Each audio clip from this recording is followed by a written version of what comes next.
Hello, and welcome to episode 83 of the 21 Handshake Marketing Podcast. Today we are talking about how you can do a simple yet effective brand audit. If you listened to our last episode last week, episode 82, you know we talked about creating a brand vision.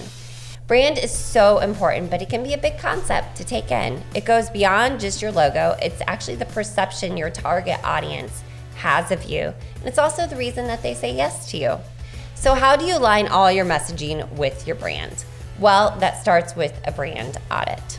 So we need to look at all the internal and external marketing pieces you have to see what's working, what's not working, and even bigger than that, what's missing.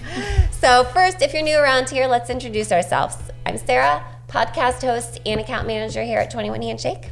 I'm Ashley, also an account manager. My name is Alex. I am a creative manager. Alex, so when we talk about assets for a brand audit, what are we talking about? So when we are looking at essentially the consistency of not only the visual representation of your brand, so that is logo, that could be headers, that could be fonts, and how those are being used in the different places that you use visual content, and then also the messaging. So that can be the brand story, video itself. That could be, all your supporting content that you're writing, making sure that is tied back into the messaging of the brand. But at its simplest, it is making sure that you have consistency across the visual representation of your business and the messaging. Yeah, and funny example. I mean, as your business, maybe if you are a business that's been around a while, you can go through lots of reiterations of your logo, of your branding, your colors maybe, and it can somehow not get updated along the way. And suddenly you have 50 logos out there. No, not that many. Totally. Maybe 5. Well, I'm thinking of a particular client we have where this has happened, and we're like, how many logos have you had? Which one are you using? Why do some of your trucks have that logo, but you use this logo? It's very confusing, especially if you are attracting a newer prospect that hasn't been with your brand for a while, and they're just like, who are these people? Yeah, and it can just segment kind of the way that a person thinks about your business or your brand. And funny enough, thinking about that example, that company is a very well-built company and strong company. They have phenomenal, they get raving reviews from their customers. So the service is phenomenal, but their brand is not representative of that. Exactly. Yeah. So consistency is very important. So it's kind of the assets there that you need to audit, but actually there's a difference between internal assets and external assets. And can you explain those? Yeah, so an example of internal would be, your brand, your mission, values, your vision for the company, company culture, what makes you unique versus your competitor, and things like that. Do you know your target customers? What's happening in the industry? All those things happen internally, and you can kind of look at your brand from that lens. And then external would be, anything that's external facing. So your logo, your print material, online advertising, all of your marketing materials, your website, social media accounts, any kind of marketing like content or email, things like that, would all be considered external branding. And going back, making sure all of that stuff is consistent is really important. Yeah, and you need both of those. You need both of those to be consistent on both sides of those. So you know yourselves, who you are as a brand, and then everybody else on the outside knows who you are as a brand as well. And you want those stories to be the same. Those two, if it's useful, that you can look at those two things as kind of like self-feeding loops as well. Yeah. They both they influence one another. Right, yep. So let's talk about a brand audit and kind of a checklist that we would go through with clients. So Alex, let's dive into kind of the internal part of the audit and what things that we would go over. So some good questions to ask, and I don't think we'll go super in depth into any of these because Right. these could all be individual podcast episodes, Oh, honestly. But starting with what is your brand's purpose and its goals, it can't be just that you want to make money, or it can be that internally, I guess. But you know, what is the drives emotion you? or what is the purpose that other people can buy into? Next one is like, what is your brand story? So what makes you different? You know, it's the who you are, what you do, and why you do it type of a thing that people feel or see externally. Those differentiators. It's not, and important for that is, you know, we've said this a million times, is show me, don't just tell me. You know, don't say that you have great service. Like, what does that mean? How does that play out within the business? Do you bend over backwards, or have you, you know, do you have perfect quality control? You know, what exactly does that mean? Brand promise or statement. So, you know, by buying your company's product or service, what can the end user expect to get, or how can they feel from that? And very important is having a very clearly defined audience, and then also target goals for the business. And then last but not least, and this is something that very rarely happens, is do you have a brand guide? And then does everybody in the business have access to it? It's actually really interesting because to us that's something so like simple. Yeah. But you know, we're marketers and we look at those every day. But Of course. I can remember actually working with a client once, and they had just gone through like a branding thing with a different like agency, and then we were coming in to help them with their marketing, and we were like, oh, where's your brand's guide, you know, so we know where your logos are. They're just like, oh, this other company, they did this whole brand guide and it's just so hefty, and we're all like, why are you poo-pooing that? Like, that's great. That's what you need to be consistent. Right. Like, I don't get this. Like, why you're saying that you don't want that. I mean, it's so important so everybody's on the same page. It just struck me as the funniest thing because I was like, why? and brand guides can be very valuable as just time savers alone. So, you know, it gives examples of, you know, what are specifically the colors of your brand. Yeah. What situations you use different versions of the logo in.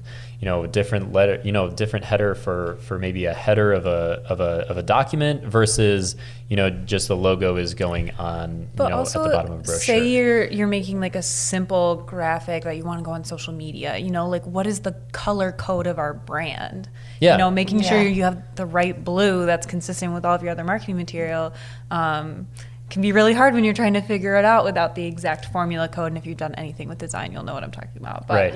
Exactly. And it's the fonts, but it's also, it's kind of, a brand guide should talk about the voice that your brand speaks in. Yep.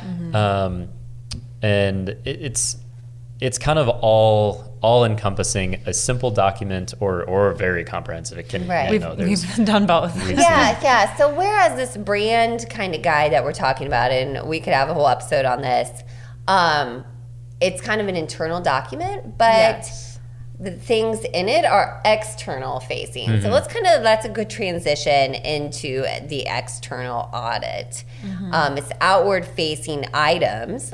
That would be like in that brand book, or that you are speaking, you know, your brand story type of thing. But now they're externally facing. So Ashley, what are some kind of questions that we would go through, a little checklist of sorts, to make sure that a client that we are working with has their brand external assets all in place? Yeah, I would say one of the biggest ones, besides obviously like your logo, is does your brand have a distinct voice? You know, if you're operating on social media or even on your website, making sure that that language and that tone is consistent throughout can make a really big subtle difference. Oh yeah, totally.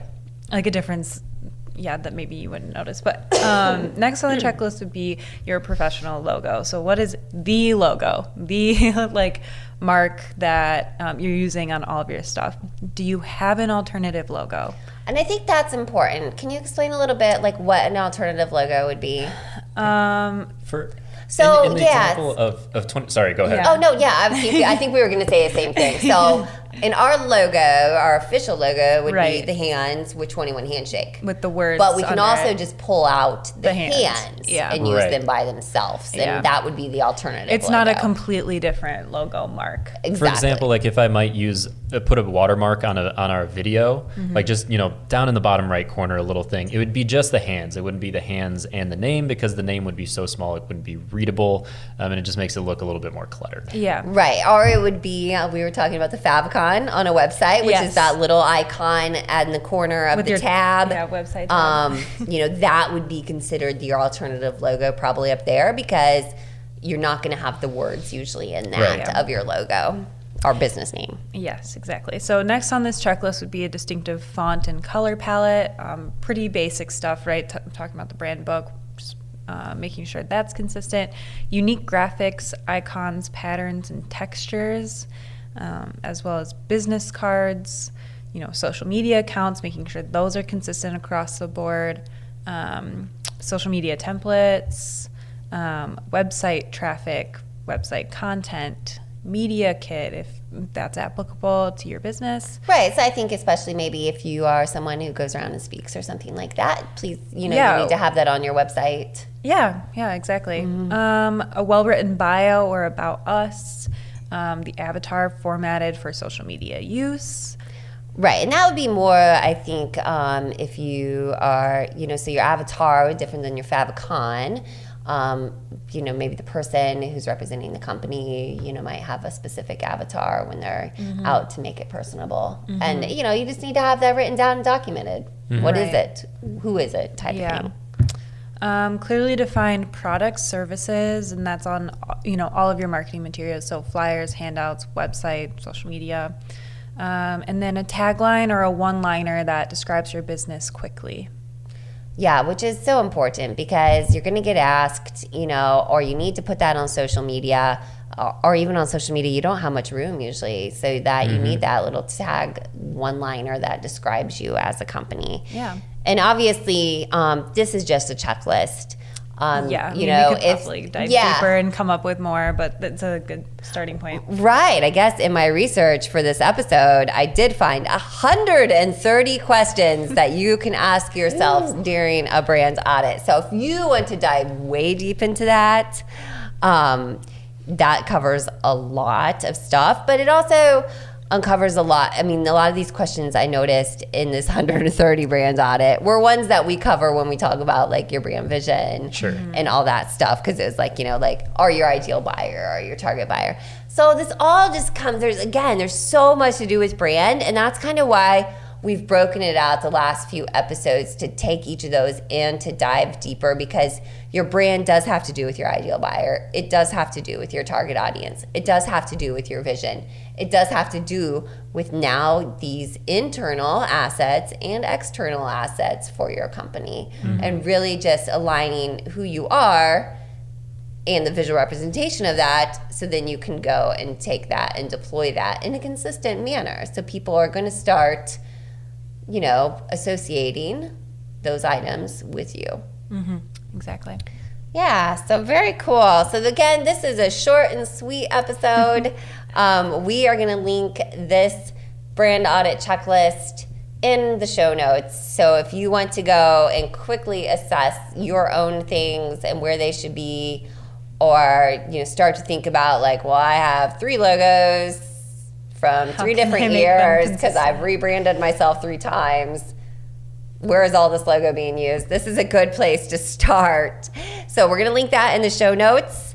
If you need to be held accountable for actually going through the brand audit, may I suggest our 21 Handshake Coach program. We still have a few spots left in the beta program, 21handshake.com/coaching. Definitely, it's something every brand should be doing. And actually, even here in the office this morning, I would say that we were kind of going through a little checklist, just organizing our Google Drive. That also comes into play during a brand audit, because you want to be able to find your most current and relevant information right away for you to be able to use. So let's see here. Where were we on my notes? I got off on a little tangent there. So again, we're going to post that in our show notes. Go check it out. We would love it if you did. also check out the coaching while you're there. If you liked this episode, we would love it if you left a review for us. It really does help get the word out about the show. Until next time.